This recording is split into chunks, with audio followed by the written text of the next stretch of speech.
Bonjour, je m'appelle Marjorie, donc je fais partie de l'association des parents d'élèves depuis, c'est la deuxième année. J'ai une enfant, une fille qui est en cinquième, donc je suis arrivée au sein de l'association à l'entrée du collège de ma fille l'année dernière. C'est une association participative, donc on a tous le même rôle au sein de l'association. Bonjour, je m'appelle Sylvie. Je suis arrivée alors avant l'APS, avant que l'association ne soit créée, donc il y a 4 ans, à l'entrée en sixième de ma fille. J'ai une fille en troisième et un fils en cinquième. Je suis la seule de l'association à avoir un petit rôle un petit peu différent des autres, c'est-à-dire que je suis référente au niveau du collège. Comme nous sommes tous les 12 parents d'élèves au même niveau, c'est moi qui ai un contact, on va dire, avec le collège et qui suis la référente de ce que dit le collège pour pouvoir le retransmettre et aux autres personnes du conseil d'administration de l'association et aux autres parents d'élèves. Pour parler un petit peu de la situation actuelle, notamment vis-à-vis de cette crise Covid, donc ce qu'on peut dire aujourd'hui, c'est qu'après avoir vécu un total confinement avec des enfants à la maison et qui ont suivi donc les cours à la maison, déjà qui s'est relativement bien passé puisqu'il y a une réactivité du collège, des professeurs pour avoir un suivi à la maison.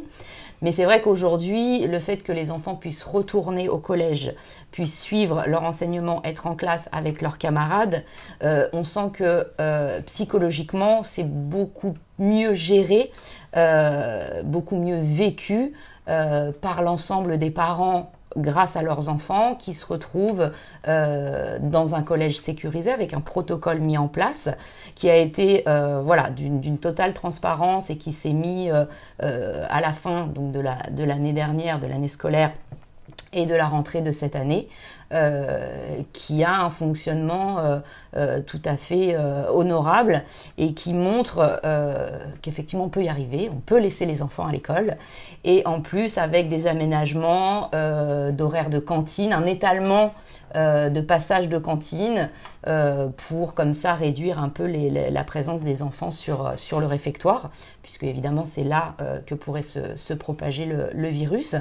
Mais aujourd'hui, vraiment, un bon retour, en tout cas positif, parce que nos enfants vont bien et ont une vraie capacité d'adaptation. Et voilà, c'est assez satisfaisant. Il faut dire que le collège, c'est quand même, à ce jour, 599 élèves.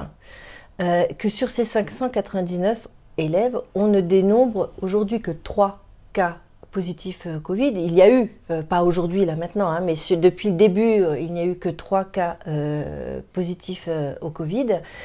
Et sur tous ces cas, il n'y a eu aucune transmission. C'est-à-dire qu'il y a eu des cas contacts, mais il n'y a pas eu d'autres positivités. Et justement, il n'y a pas eu cette transmission parce que justement, à l'intérieur du collège, les gestes barrières sont tellement bien respectés et les enfants se prêtent au jeu sans aucun souci.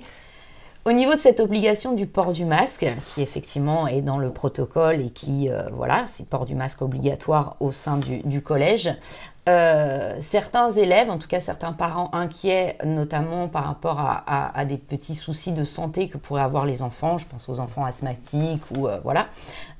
il est tout à fait possible d'avoir un espace privilégié, d'aller voilà, à la vie scolaire si on se sent pas bien, si on n'arrive pas à respirer, qu'on a envie d'enlever le masque, de boire un verre, on peut aller voir donc la vie scolaire, l'infirmière également présente 2 jours et demi par semaine sur le lieu du collège et avoir donc à l'appréciation un espace isolé où là le masque peut être enlevé et l'enfant peut prendre quelques minutes pour respirer avant de regagner un groupe d'élèves ou un espace voilà, regroupant plusieurs élèves. Il peut avoir ce petit moment privilégié. Donc ça, c'est assez important de le souligner parce qu'effectivement, ça existe et donc voilà, il suffit seulement de demander donc, pour pouvoir respirer un peu. Alors au niveau de l'internat, il faut savoir que l'association des parents d'élèves est vraiment partie prenante. Nous avons été contactés, nous avons été interrogés, tout comme certains élèves d'ailleurs l'ont été au niveau du collège, sur ce que l'on voulait, ce que l'on espérait par rapport à cet internat. Nous sommes conviés aussi aux réunions, on en a eu une là juste avant les vacances de décembre, où il y avait, je sais pas, on devait être une trentaine de personnes avec tous les intervenants, c'est-à-dire que ce soit du rectorat jusqu'à l'architecte, et on a passé en revue tous les points.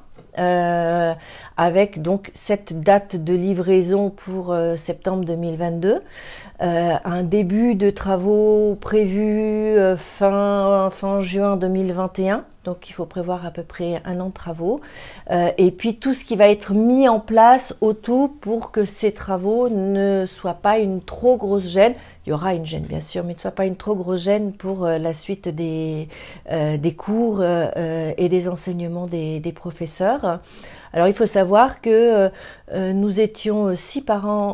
parents invités, il y avait aussi 6 professeurs, donc c'est vraiment un projet qui est global, chacun a sa voix. Alors on a parlé des toilettes, comme on a parlé du problème récurrent d'ailleurs des goélands au-dessus du collège, tout comme on a parlé de façon plus importante aussi de ce que ça allait pouvoir apporter en termes de nouveaux élèves, de nouvelles possibilités, de nouvelles sections aussi, de nouveaux enseignements et de ce qui pourrait être afférent au fait que le collège va grossir avec aussi donc des moyens qui pourraient, je mets ça encore au conditionnel car on ne les a toujours pas dans les mains, être alloués pour pouvoir peut-être avoir des options, des classes orchestres, enfin, des tas de choses qui pourraient voir le jour grâce à cet internat, justement.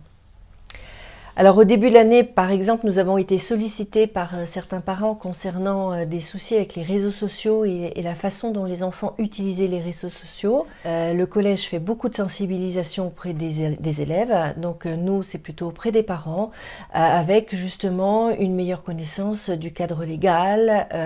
de ce que l'on peut faire, de ce que l'on risque aussi par l'intermédiaire de nos enfants, parce que ce qu'ils font, nous en sommes responsables, et tout ceci n'est pas anodin. Nous avons rencontré la gendarmerie et ce qui nous a été révélé, enfin en tout cas dans l'entretien que nous avons eu avec eux, était assez impressionnant de ce que nous, en tant que parents, nous risquons à ne pas, ou à laisser un petit peu la corde au cou et à ne pas être très impliqués ou très, très pointu sur l'utilisation donc d'Instagram, Facebook, TikTok ou ce qu'on veut. C'est aujourd'hui un effet, je dirais pas un effet de mode parce que ça c'est plus du cas de la mode, mais qui est incontrôlable et qui est difficilement contrôlable si toutes les parties ne se mettent pas main dans la main, c'est-à-dire que ce soit les parents, les enfants aussi qui doivent être conscients, les adultes plus généralement autour, c'est l'objet de tout le monde en fait, pour pouvoir réussir à faire en sorte que nos enfants puissent utiliser les réseaux sociaux. C'est pas ça qui est mis en cause, c'est surtout la façon et souvent l'utilisation inconsciente qu'ils en font. Ils ne sont pas conscients du mal qu'ils peuvent faire ou de ce qui risque de leur arriver dessus. Créer un compte avec un faux nom ou le faux nom d'un camarade, ça s'appelle de l'usurpation d'identité. Faire des sondages pour savoir si un tel